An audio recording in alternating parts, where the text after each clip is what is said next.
Qu'est-ce que c'est? Une Bible? Tu lis la Bible, Ringo? Pas tous les jours. Au large biblique. Le podcast qui explore la Bible. Bienvenue à toutes et à tous sur Au large biblique, le podcast qui explore la Bible. Dans la présentation du livre que j'ai faite avec le premier épisode, on avait souligné l'originalité du récit qui ne correspond pas au sérieux d'un livre prophétique, mais s'apparente davantage avec un petit roman d'aventure comme il en existe d'autres, Ruth, Tobie, Esther, Judith. Cependant, il se distingue aussi de ces derniers par son ton naviguant entre humour, drame et sarcasme. De plus, ce sera aussi une énigme à résoudre à la fin de notre série. Cet étrange livre de Jonas est classé dans la Bible parmi le corpus des 12 petits prophètes.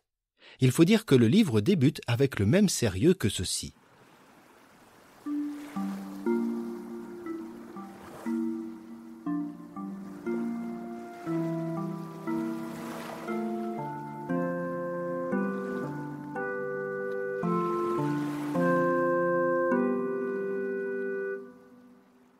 La parole du Seigneur s'adressa à Jonas, fils d'Amittai. « Lève-toi, va à Ninive, la grande ville, et profère contre elle un oracle, parce que la méchanceté de ses habitants est montée jusqu'à moi. » Jonas se leva, mais pour fuir à Tarsis, hors de la présence du Seigneur. Il descendit à Jaffa, y trouva un navire construit pour aller à Tarsis. Il l'affréta, s'embarqua pour se faire conduire par l'équipage à Tarsis, hors de la présence du Seigneur.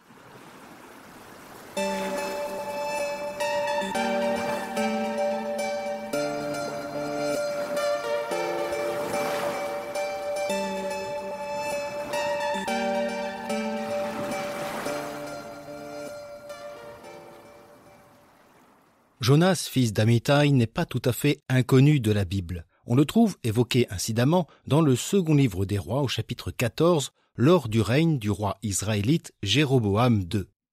La 15e année du règne d'Amazias, fils de Joas, roi de Juda, Jéroboam, fils de Joas, roi d'Israël, devint roi à Samarie pour 41 ans.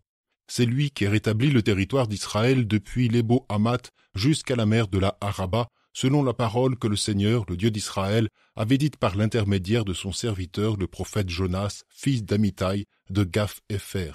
Le Seigneur, en effet, avait vu l'humiliation très amère d'Israël. Il n'y avait plus ni esclave, ni homme libre, ni personne pour le secourir. Le Seigneur n'avait pas dit qu'il effacerait le nom d'Israël de sous le ciel. Il les sauva donc par la main de Jéroboam, fils de Joas. Le reste des actes de Jéroboam, tout ce qu'il a fait, ses exploits, ses guerres, il rendit à Israël Damas et Hamath, qui avaient appartenu à Juda. Cela n'est-il pas écrit dans le livre des annales des rois d'Israël? Jéroboam se coucha avec ses pères, avec les rois d'Israël. Son fils Zacharie régna à sa place. Je pourrais vous renvoyer à l'épisode 262 sur le règne de Jéroboam II entre 782 et 553 avant Jésus-Christ. Mais ce n'est pas ce qui nous intéresse maintenant. On peut souligner que la prophétie de Jonas, fils d'Amittai, rapportée dans le livre des rois, tient à l'extension du royaume d'Israël. Jonas, fils d'Amittai, prophète de Yahvé, se tient aux côtés du roi ou de son prédécesseur Joas comme défenseur de la nation et du royaume d'Israël. D'un point de vue historique, ou plutôt du point de vue du livre des rois, Jonas est présenté comme un prophète nationaliste qui défend au nom de Yahvé les frontières du royaume. On ne peut en dire plus. Il est loué pour avoir prophétisé le succès du roi Jéroboam II, étendant sa domination et son territoire jusqu'à Damas et plus au nord à Hamath en Syrie, à la frontière assyrienne. Nous n'avons aucune autre trace historique de sa mission ou de ses oracles. Et comme on en sait peu, on peut en dire beaucoup. Le rédacteur du livre de Jonas n'a pas choisi cette figure au hasard. Car ce Jonas dont il va être question et qui évoque le Jonas de l'histoire doit partir hors des frontières d'Israël à Ninive en Assyrie. Il y a donc un fort contraste entre le prophète nationaliste de Jéroboam II, connu de réputation, et la mission que Dieu demande à notre personnage dans le livre. Jonas, fils d'Amittai, prophète des frontières étendues d'Israël, est envoyé dans la cité étrangère qui anéantira le royaume d'Israël-Samarie. Le lecteur comprend alors la difficulté de la mission et peut s'interroger sur la pertinence d'une telle demande.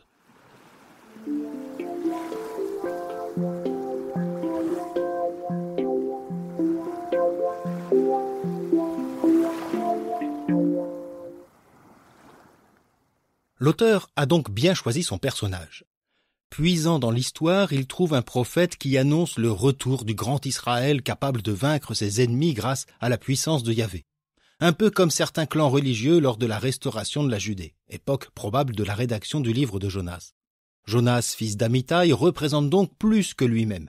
Il incarne ce rêve d'un retour du règne ou du moins de la grandeur d'un Israël protégé et défendu par Yahvé. Et le lecteur sait aussi qu'une trentaine d'années après la mort de Jéroboam II, ce grand Israël disparaîtra sous les coups des armées du roi assyrien Sargon. Jonas est prophète dont, historiquement, nous ne savons rien d'autre que son engagement au nom de Yahvé dans l'extension d'Israël au temps de Jéroboam II. Mais c'est à partir de cet élément que le prophète va devenir le personnage d'un récit imagé et presque intemporel. Le livre de Jonas se détache d'une chronologie historique. Aucune date, aucun nom propre sinon celle des villes, même le roi de Ninive demeure anonyme. Paradoxalement, c'est par cette fable biblique que le prophète dont le nom hébreu Yona signifie colombe obtiendra une plus grande renommée. Plus tard, le Talmud de Jérusalem va identifier ce Jonas à l'enfant relevé de la mort à Sarepta par le prophète Élie. Chronologiquement, c'est peu probable, Élie ayant vécu plus de 70 années auparavant. Mais selon cette tradition, Jonas est nommé fils d'Amittai, Ben Amittai, non en raison de son père, mais de son relèvement de la mort par Élie. Le nom Amittai proviendrait du mot hébreu Amat ou Émet, signifiant vérité. Or, ce mot est le dernier prononcé par la mère veuve de Sarepta, d'où cette association. Elle disait « Maintenant je sais que tu es un homme de Dieu et que dans ta bouche la parole du Seigneur est vraie vérité. » Mais si ce midrash fait le lien entre Jonas et Élie, c'est qu'effectivement, il existe de nombreux rapprochements entre ces deux prophètes. L'un et l'autre sont les héros, malgré eux, d'un récit qui met en jeu les nations païennes. Élie trouve refuge chez une veuve et son fils à Sarepta, proche de Sidon. L'un et l'autre doivent affronter qui une famine, qui une tempête. L'un et l'autre sont envoyés vers les idolâtres, les prophètes de Baal pour Élie, Ninive, la grande cité païenne pour Jonas. L'un et l'autre fuient. L'un et l'autre demandent à mourir.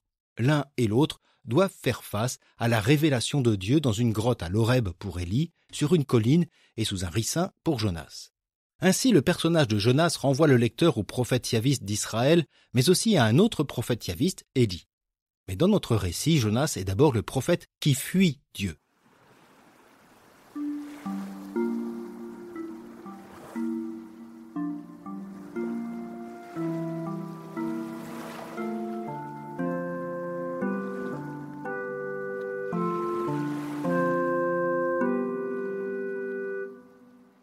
La parole du Seigneur s'adressa à Jonas, fils d'Amittai, « Lève-toi, va à Ninive ».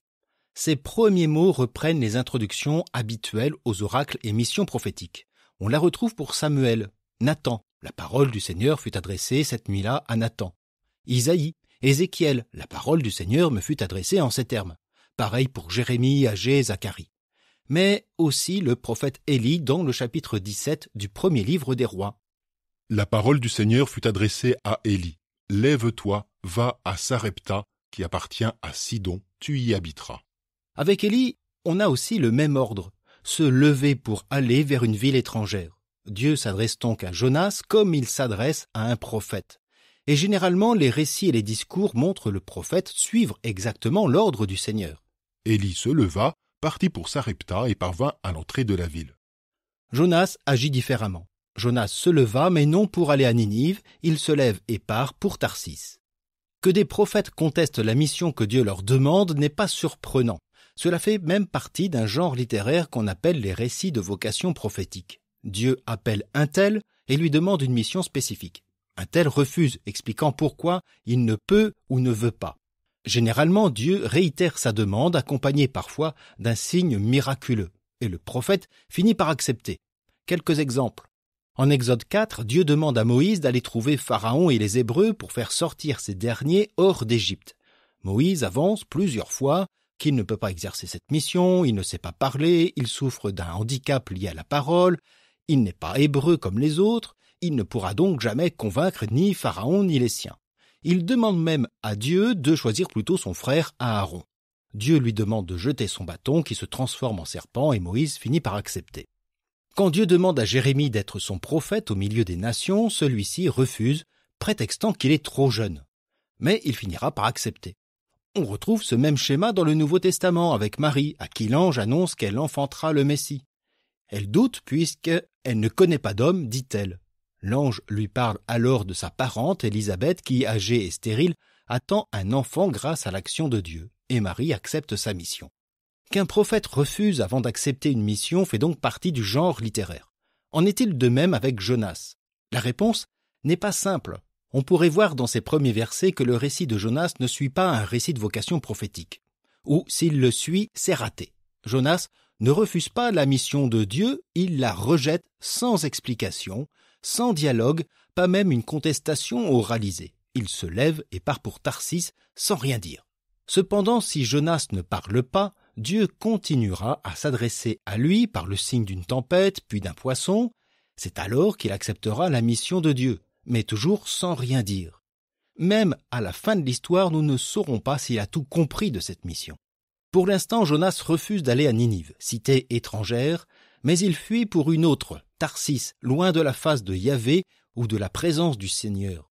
Qu'est-ce que cela signifie? Pourquoi partir ailleurs, un jour, sans retour?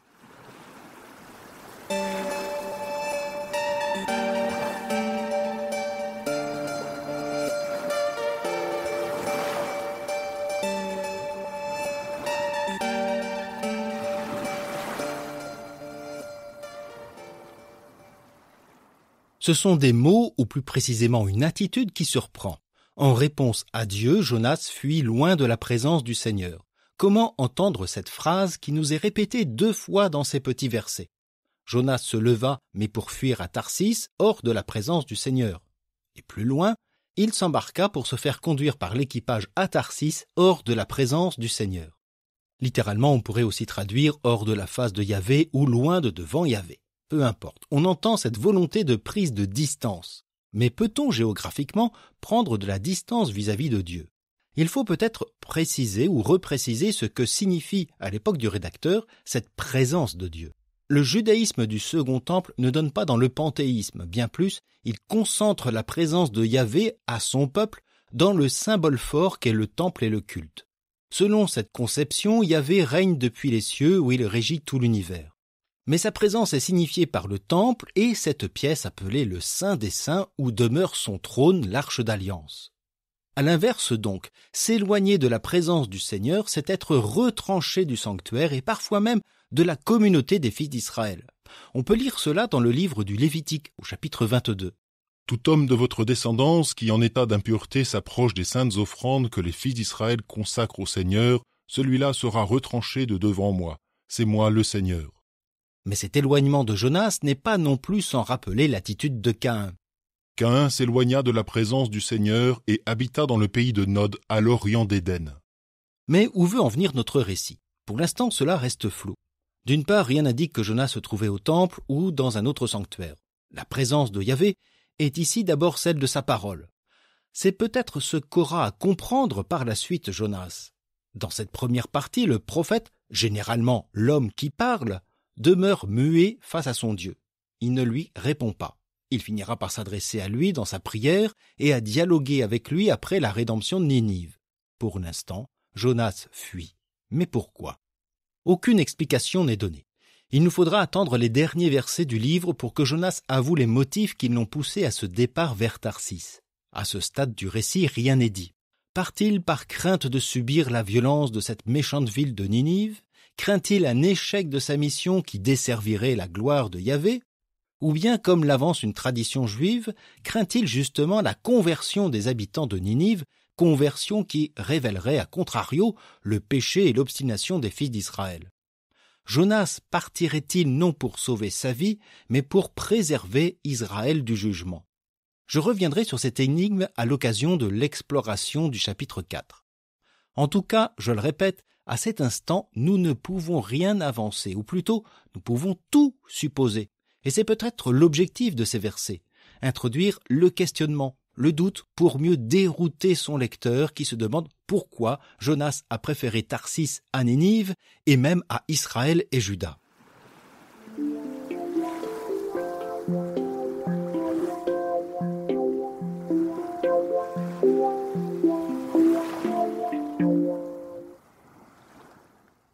Ces premiers versets du livre de Jonas donnent le ton. Un prophète yaviste, à la réputation nationaliste, se trouve face à cette mission que Dieu lui demande. Franchir les frontières d'Israël pour se rendre à Ninive, capitale du terrible empire assyrien. La réputation de Ninive est associée à celle de l'empire des temps anciens, la violence de ses guerres, les déportations forcées, sans oublier ses divinités stellaires victorieuses. Il n'y a rien de commun entre Jonas et les habitants de Ninive. Ce n'est pas tant le refus du prophète qui surprend, mais sa fuite silencieuse hors de la face de Yahvé, comme autrefois Caïn le fratricide. Je le disais dans l'épisode précédent, à la manière d'un conte, les attitudes sont toujours exagérées. Ainsi, de façon surprenante, Jonas part, mais pour une autre ville païenne appelée Tarsis. Jonas choisit plutôt Tarsis à Ninive, mais pourquoi ce choix? C'est un non-sens. Choisir une ville païenne pour une autre de la part d'un prophète israélite et yaviste apparaît incongru. D'autant plus que Israël, Samarie ou Jérusalem, ou même l'Horeb et l'Égypte ne sont pas évoqués. Le lecteur a de quoi être surpris, et il va l'être plus encore. Le récit insiste triplement sur la destination du prophète. Il souhaite fuir à Tarsis. La ville est souvent interprétée comme le bout, l'extrémité du monde connu. C'est ce que j'affirmais déjà dans l'épisode 91 à propos du voyage de Jonas. Ce qui donne une certaine logique à l'initiative du prophète, fuir la présence de Dieu le plus loin possible. Pourtant, je modérerai cette interprétation. Dans la Bible, Tarsis est associé systématiquement au royaume phénicien de Tyr. On l'a ainsi associé à Chypre ou à Tars. On ne sait pas exactement où la situer. Tarsis, c'est l'inconnu. En tout cas, c'est un lieu où ni Dieu, ni aucun Israélite connu a mis les pieds. Les écrits bibliques évoquent ces bateaux de Tarsis qui commercent et rapportent l'or et des marchandises les plus précieuses, comme le suggère le premier livre des rois au chapitre 10. Le roi Salomon avait sur la mer des navires de Tarsis qui naviguaient avec ceux de Hiram, et tous les 3 ans, les navires de Tarsis revenaient chercher d'or et d'argent, d'ivoire, de singe et de paon.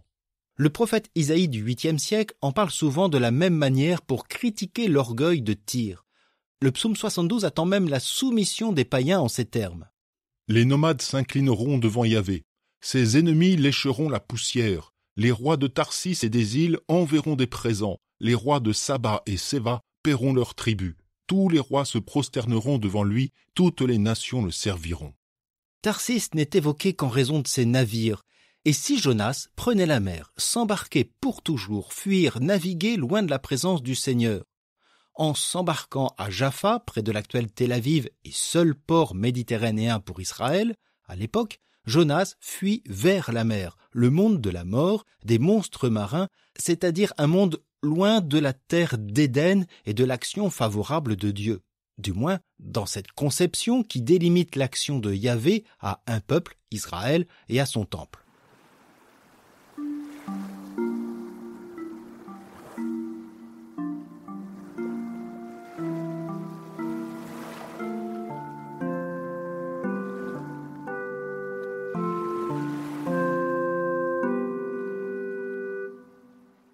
En reprenant la figure du prophète yaviste Jonas, dont on ne savait que peu de choses, le rédacteur plonge son lecteur croyant et yaviste dans un monde surprenant qu'il connaît peu, celui de la mer, ou qu'il méprise, celui des païens. Par comparaison et en faisant un bel anachronisme, quoique, le livre de Jonas appartiendrait, dans le domaine de la science-fiction, à l'Uchronie, ce genre littéraire fictif qui déploie une histoire fictive à partir de personnages ou d'événements historiques. Que se serait-il passé si Jules César n'avait pas été assassiné? Que se serait-il passé si Jonas, le prophète yaviste, avait entendu cet appel de Dieu pour se rendre à Ninive? On peut penser que le livre de Jonas appartient à la littérature pour enfants, ou que son contenu est infantile. On oublie qu'en ces temps antiques, on n'écrit pas pour les enfants. L'univers du livre de Jonas plonge son lecteur dans un monde incongru. Il est inutile d'aller à Ninive. Elle est, par son péché, déjà condamnable et déjà condamnée. Pourquoi donc Yahvé la sauverait-il? Et donc pourquoi s'y rendre pour annoncer sa ruine? Avec ces premiers versets, le lecteur pénètre dans un monde inhabituel. Il n'est pas en présence d'un prophète yaviste obéissant à la parole de son Dieu pour dénoncer les égarements de son peuple, l'encourager à la fidélité, à l'alliance, et condamner, mais de loin, le péché des nations païennes environnantes. Le lecteur est obligé de quitter sa terre rassurante d'Israël, de Jérusalem et son temple.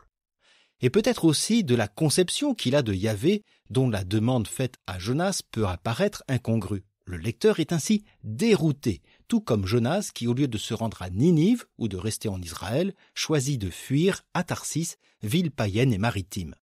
Jonas part pour fuir encore de navires en navires, là où Dieu, selon les textes bibliques, n'a jamais mis les pieds.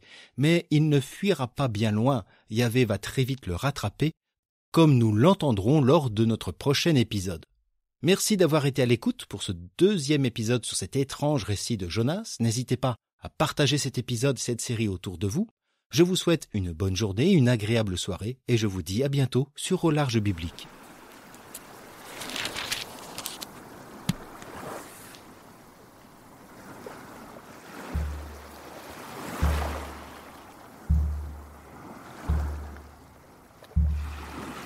Au Large Biblique est un podcast créé et animé par François Bessonnet, prêtre et bibliste.